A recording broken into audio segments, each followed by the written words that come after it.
My name's Austin of Altcoin Daily. We speak to an audience of over 3.5 million crypto subscribers across the world, and I am honored today to talk to one of the leaders in this space, co-founder of Cardano, Charles Hoskinson. Give it up. What? Okay, so I would be remiss if I didn't give you a gift. Thank you so much for coming to Rare Evo. Many of you know I have more than one company. So we have input-output. We built things like Midnight through a company called Shielded. There's probably a dozen or so that are in the portfolio. But my brother and I, we started a company called Husk Brew. And very few people know about it because this is the first time we've publicly talked about it. But what Husk Brew does is it takes all that old stuff that we used to play when we were kids, Nintendo games, Super Nintendo games, Sega games. We buy them, we refurbish them, and we bring them back to market. So when I was a kid, this game came out in 1989. It was called Crystal Mines. Had a lovely blue cartridge, has over 100 levels, it's almost impossible to win, but God, it was a lot of fun. And we spent thousands of hours as children playing this game.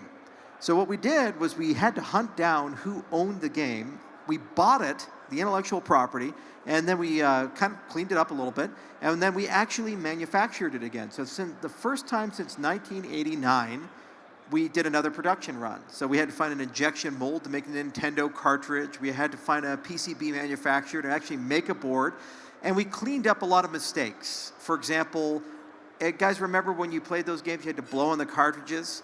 Well, the reason why is because the pins in the back, they bend as you keep putting the cartridges in and out, and they lose contact. So when you blow on it, it forms like that spit that acts as a conductor and it allows you to play.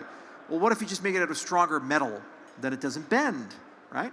So we cleaned all that up. So allow me first to give you the original Crystal Mines. Thank you. But we're not done. We said, how about we actually make a sequel? How about that? Now, this is a terrible idea for a variety of reasons. A, because you complain about smart contract development on Cardano. Have you ever tried to write a Nintendo game? You have to write assembly code to write a Nintendo. You actually have to know what's in the damn registers. So we actually found this language called NES Fab. We found a developer of this language. Yes, it was a guy who created it. And we actually wrote a new video game. So we created a sequel to it, and launching here at Rare Evo is, for the first time since 1989, Crystal Mines Supernova. Wow. And here's that for you. Charles, I'm honored. Thank you. Yeah, and what's so cool about this game is that in addition to having a meat space physical version, we're going to have NFTs that are on stuff.io, because it's stuff. We love stuff. The stuff guys here. Where's Ben? Yeah, there's Ben. Hey! All right, so we're going to actually launch these on stuff, and Lace Wallet's going to have a Nintendo emulator for both the original Nintendo and the Super Nintendo, and we're going to continue to make new intellectual property for that, launching it on stuff and deployed on the Cardano network. So just a little side thing. I wanted you to have that. And Charles, I want to challenge you next year in Rare Evo. Okay. All right, it's on. You guys are all here. You'll remember. As we dig into this conversation, and Cardano does so much, it's always been focused on peer-reviewed, research-driven building of the blockchain. As the largest financial market goes all in on cryptocurrency, how does that approach give Cardano an edge? Well, the biggest part is Bitcoin DeFi. When you look at Ethereum, Solana, Sui, all these other guys, they've done a phenomenal job building, growing, capturing a very large market. That market's about $200 billion of TVL. It's growing rapidly. But at the same time, it's not growing parabolically. It's not like it was 100 billion, then 200 billion, then 400 billion, and it's year by year just doubling. It's starting to slow down a little bit. They've kind of reached a bit of a ceiling. However, you've noticed that Bitcoin has grown dramatically. We've gone from 25,000 to about 110,000. There's a sovereign wealth fund concept of Bitcoin coming in. The US government's going to hold over 200,000 Bitcoin. And a lot of big institutions like the BlackRocks are really embracing it. And they're saying, well, we want to deploy our Bitcoin and get a yield. We want a DeFi. We want lending. We want asset issuance. We want NFTs. We want metaverses. So they want all those various things. So strategically, when we looked at the growth of Cardano, we're kind of looking in two directions at the same time. One is the Bitcoin DeFi direction, where we think we can be the place for that to happen. The other direction that we're looking at is the midnight direction. You'll see that lovely midnight booth, where we're talking a lot about bringing computational privacy to the entire space. And one of the reasons why Polkadot and Solana and these others are here is that they're actually included in that. For the first time ever, Solana is now part of the Cardano story. Polkadot is part of the Cardano story. So this concept of hybrid apps, this idea of economics that are cooperative, these concepts allow people to write smart contracts on midnight and pay in the currency that they want. So you can pay in Sol, you can pay in Ether, you can pay in Bitcoin. So it feels like an extension of your infrastructure, and very much so. And that's going to bring a ton of applications in for real-world apps, regulated DeFi, medical records, all these things that live in the real world but haven't touched crypto yet because they don't have the privacy or selective disclosure capabilities.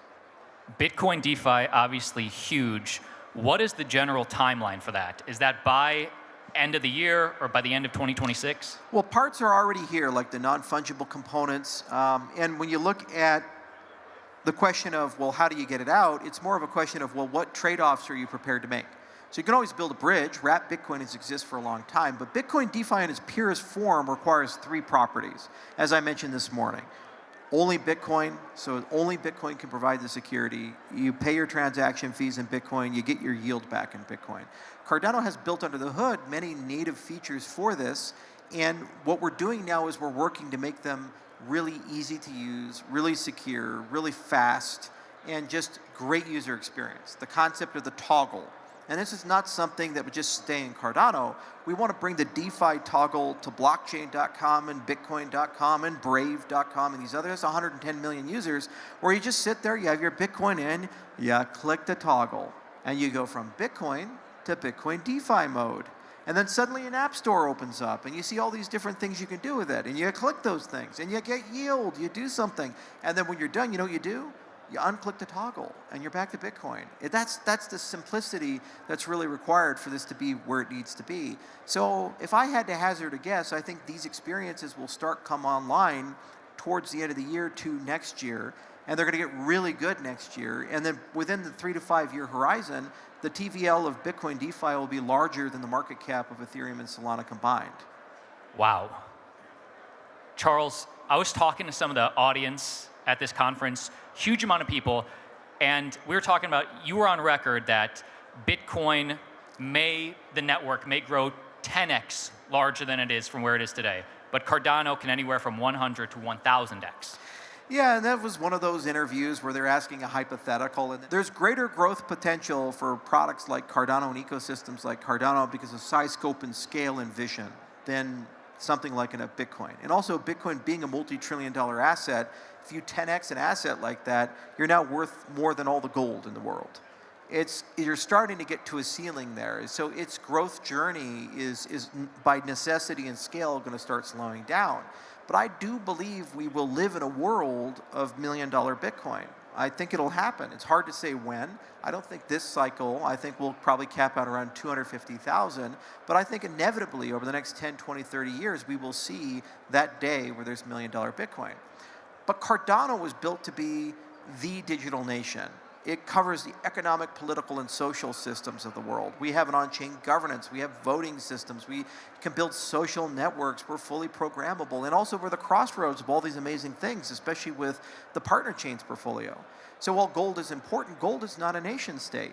Gold is a value store and carrier, and it's a very important thing to create sound money, but it's not an end unto itself. Whereas Cardano is a destination. And if we continue to invest and thrive and grow, I can see a world where Cardano has an equivalent population to Bitcoin. We're 4.3 million people. I could see 550 million or more in Cardano. Now, who the hell knows? Will that take 5 years, 10 years, 10 years? Doesn't matter because it's not slowing down. Every year after year, we go from a small to larger to larger to larger. Some years the growth rate slows down. Some years the growth rate speeds up, usually bull or bear. but we don't give up people. It's not like we're dying. We've been in the top 10 for over 10 years, and we don't slow down as an ecosystem. We speed up. So the fact that we now have on-chain governance, we have the DREPs, the Constitutional Committee, we have an on-chain Treasury that's just opened up with 1.8 billion ADA in it. It's over $1 billion of value. We have a constitution. We had a constitutional convention. And the DevX of Cardano has become exponentially easier. And we're able to launch great projects like Midnight, for example, out of Cardano. That's not going to stop. It's only going to increase. And every time we do it, we gain people and we keep our people because they love the ecosystem. They love the culture. Besides Bitcoin DeFi and besides partner chains, because I would say those are two of the biggest, most important things to focus on that differentiate Cardano. Besides those things, what are one or two other things that you believe are dire for the Cardano community to focus on in the next few years? Well, we got to fix broken windows, and that's why Midnight was such a great project, because Cardano was a bit of a mystical island that nobody ever wanted to go and visit, And what Midnight did is it fixed the broken windows. So we got all these custodians to integrate, all these wallets to integrate, exchanges start caring about it, especially the native assets on it. And we need to fix things like get better stablecoin support and get better Oracle support and these types of things. But those will happen. They're organic and natural, and eventually we will get there. The other side of it is that we have to start getting some real-world products into the Cardano ecosystem, like reinsurance products, lending products, especially microfinance products. There's some real-world touch points that you see here at this event that if we continue to invest and grow are going to be very exciting, like that vending machine we have right over there. That vending machine is connected to the Hydra network. So when you tap your phone and get a Louis Vuitton purse out of it or get a laptop out of it, which, by the way, it is in there. You can get a purse or a laptop, so you should check it out. That vending machine is a proof of concept for point of sale. So that's every ATM, that's every cash register, and that's every vending machine in the world could be engaged with that. Instant feeless. That's something that's Cardano exclusive with Hydra. We will connect one day Hydra to Lightning Network through a technology called Thundercloud. So we look 3 to 5 years, you say, okay, we're covering the whole banana. We're talking about real world transactions in real life. Tap your phone, it just works, it's instant and feeless. That's perfect for the stablecoin world and every sale event.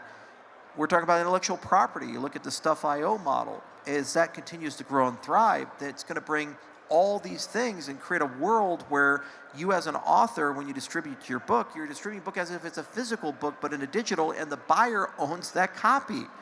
Amazon can't show up and just take it out of your Kindle. You have all this depend stuff that people are talking about, like Iagon, for example, which is decentralized storage, and we're adjacent with World Mobile, and they're still floating around doing interesting things, and that's an idea of building a decentralized cell phone network. So watching those things grow, transform into real-world assets, enter the real world and be usable on your phone, that's the mile that we're looking for, and we're getting it done. We know the base technologies, we know the user experience, and the ecosystem is moving very quickly for that. When I think of decentralized, I think of Bitcoin and Cardano, two of the most decentralized networks in crypto. But if you were king and you could snap your fingers and do whatever you wanted, how would you stimulate the DeFi and stablecoin ecosystem? Well, the stablecoin ecosystem was a bit curtailed because we had an unorthodox model. First, it's hard for an EVM system to be natively UTXO compatible, but those will get resolved soon enough. Second, how it works with normal cryptocurrencies is the governing foundation has a big pile of money. They pay an integration fee, and then they go mint $300-400 million of the stablecoin, and they trade with it. That doesn't work in our ecosystem for a variety of reasons. So the good news is we have an on-chain treasury, and it can be utilized for these types of things, and there's a proposal on the table for it. And the good news is we also have a lot of homegrown options like USDM and USDA and others that if we invest in and we build up, it will bridge the gap and kind of walk a ladder to Circle and Tether like instruments getting into our ecosystem. So it is something we deeply care about at Input Output, and we've done a lot from strategic investments to mentoring and working with some of these different entities, to also just having conversations with the big guys about what that ladder walking is going to look like, as well as putting our support behind the Cardano Sovereign Wealth Fund concept to move some of the treasury in from ADA into stablecoins to kind of prime that pump and get that distribution that we need. The other thing is it's not good enough just to have stablecoin, you have to pair it with yield products. So where do you get the lending? Where do you get the RWA? So Midnight's going to bring a ton of RWAs into the Cardano orbit because of the privacy capability and the selective disclosure and compliance capabilities of it. Because almost all these RWAs, they look, act, or are securities. And securities require broker-dealers and disclosure regimes and segregated markets and these types of things. Well, having computational privacy, which is what Midnight does, it gives you the ability to do that. And then suddenly, all this Cardano stuff is now adjacent to a large RWA set, so you have yield products waiting for those stable coins to exist. But here's the most interesting part. Bitcoin DeFi, by its existence, creates a ton of stable coins. And here's how. You have Bitcoin. The silent rule number 4 about Bitcoin is Bitcoiners don't want to sell their Bitcoin. Hold Bitcoin. Don't sell your Bitcoin. Always hodl. Well, how do you participate in DeFi if you don't sell your Bitcoin? You lend it. So you lend the Bitcoin, turns into a stable coin, deploy the stable coin somewhere. So there's a very strong virtuous circle where Bitcoin coming into the Cardano orbit would use DeFi applications to lend to a stable coin, deploy a stable coin to these yield products, get a yield paid back in Bitcoin, and then go back to Bitcoin when they're all said and done. So I think that circuit, if we invest in that circuit as an ecosystem, we make it friction-free, organically as we get Bitcoin TVL, we also at the same time get stablecoin TVL. And that can be billions of dollars, if it's done correctly. So I'm really excited about that, and it's great for Bitcoiners because they never have to sell their Bitcoin. They can keep their underlying asset. And you say Bitcoin this cycle you believe can get up to $250,000. You've said that before. Yeah. What drives that? And does this cycle end at the end of the year or into 2026? 2026, and the inventories are just too low. I mean, everybody's buying it. You have all these DATs, and you have these sovereign funds and other people, and there's just not enough Bitcoin being produced. So it's a supply and demand mechanic. And if you take a look at the buy volume in the Wall Street demand that's coming, there's just simply put not enough Bitcoin to go around. So if you look at the models, it's somewhere in that 150 to 300,000, and the expected value kind of sits around that 250 mark. And we've already achieved a great deal. And what's nice is once Bitcoin stalls, then people are like, I'm not getting enough love in Bitcoin. So then it leaks into the alts. So that's what creates the GigaChad bull run for that. And I think the big push is going to be the Clarity Act being passed. And that'll probably be passed around September to October.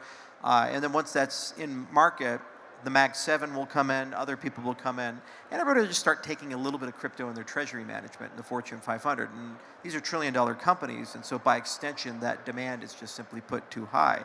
The driver for Bitcoin DeFi is if all these large institutions hold Bitcoin, they're going to want, as a CFO, to create yield for that. They just don't want to have an opportunity cost of holding an asset that's passive and doesn't do anything. So if somebody comes to them and says, you can click this toggle and work with a third-party treasury management firm and get 5 or 6% like a T-bill on your Bitcoin at a relatively low risk, they'll be like, yeah, I'll do that for 20 or 30% of my inventory. And maybe that's $200 million or $300 million. Sum that across the whole Fortune 500, that's a TVL of probably 50 to 100 billion just off of that.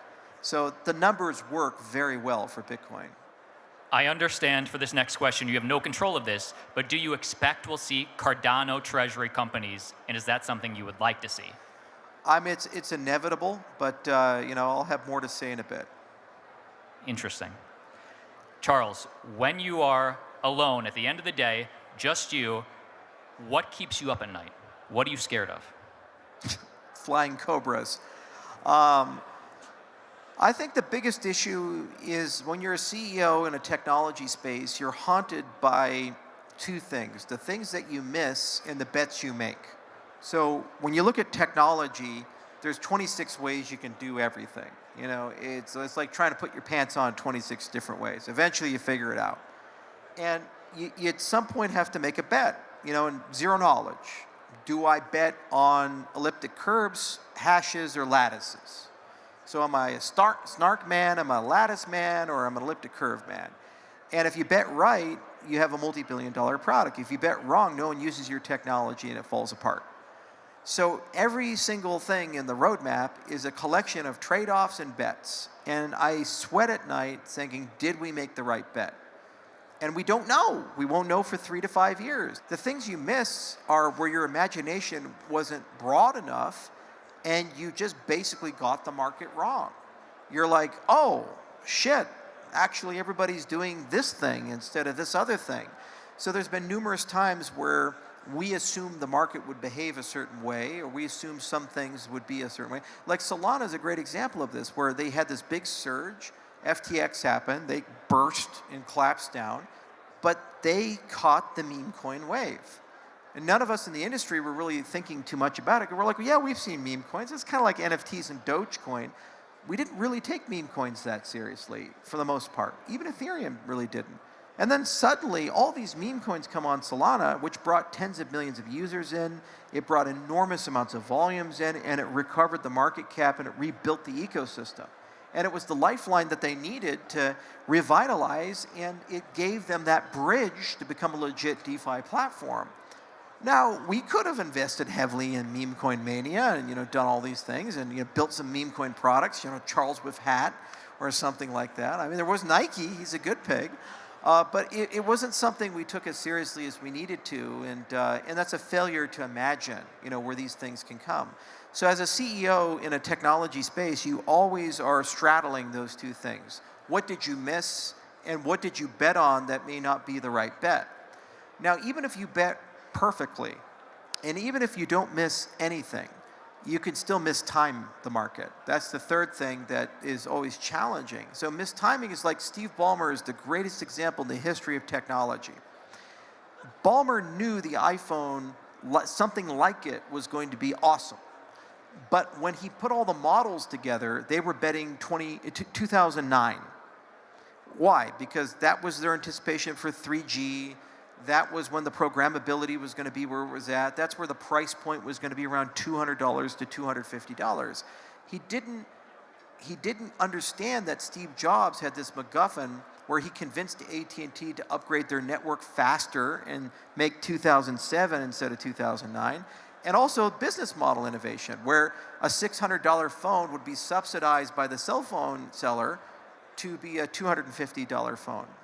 You see, so because he didn't have those two facts and those two imaginations, he mistimed the market. So you always have to know, when is the market going to be ready for this thing? And Bitcoin DeFi is a great example of that. A lot of people like Rootstock, they bet early, very long time ago, and they mistimed it. I actually experienced this with my career. I created BitShares before Ethereum with Dan Larimer. We were the first algorithmic stablecoin, and we were the first DEX back in 2013. Nobody cared because there was no DeFi market. But look at Uniswap today. Look at MakerDAO, which some of the MakerDAO guys ended up being BitShares guys. They started from that community. So we mistimed the market. We were too early. Ethereum was perfectly timed. EOS was too late to the market for the model that it was in. It had BitShares been EOS, BitShares would have dominated and won. So as a CEO, you always look at that timing, the failure to imagine, and the bets that you got wrong. Charles, final question, and then before we both leave, I want to grab a picture with you on stage. Sure. But you and me, we're on stage 1 year from now in Rare Evo. Give me a prediction, whether it's Bitcoin DeFi or partner chain, something a little specific on what we will see 1 year from now. Midnight will be launched. The partner chains ecosystem will be very fertile and more will be on the way. Bitcoin DeFi will be operating in some capacity and integrated in multiple wallets. A lot of great new products. The TVL will be significantly higher on Cardano. The DevX will be significantly better on Cardano. It will be a Plus V4. We'll be working towards Leos and getting that turned on. Hydra will be entering its second generation.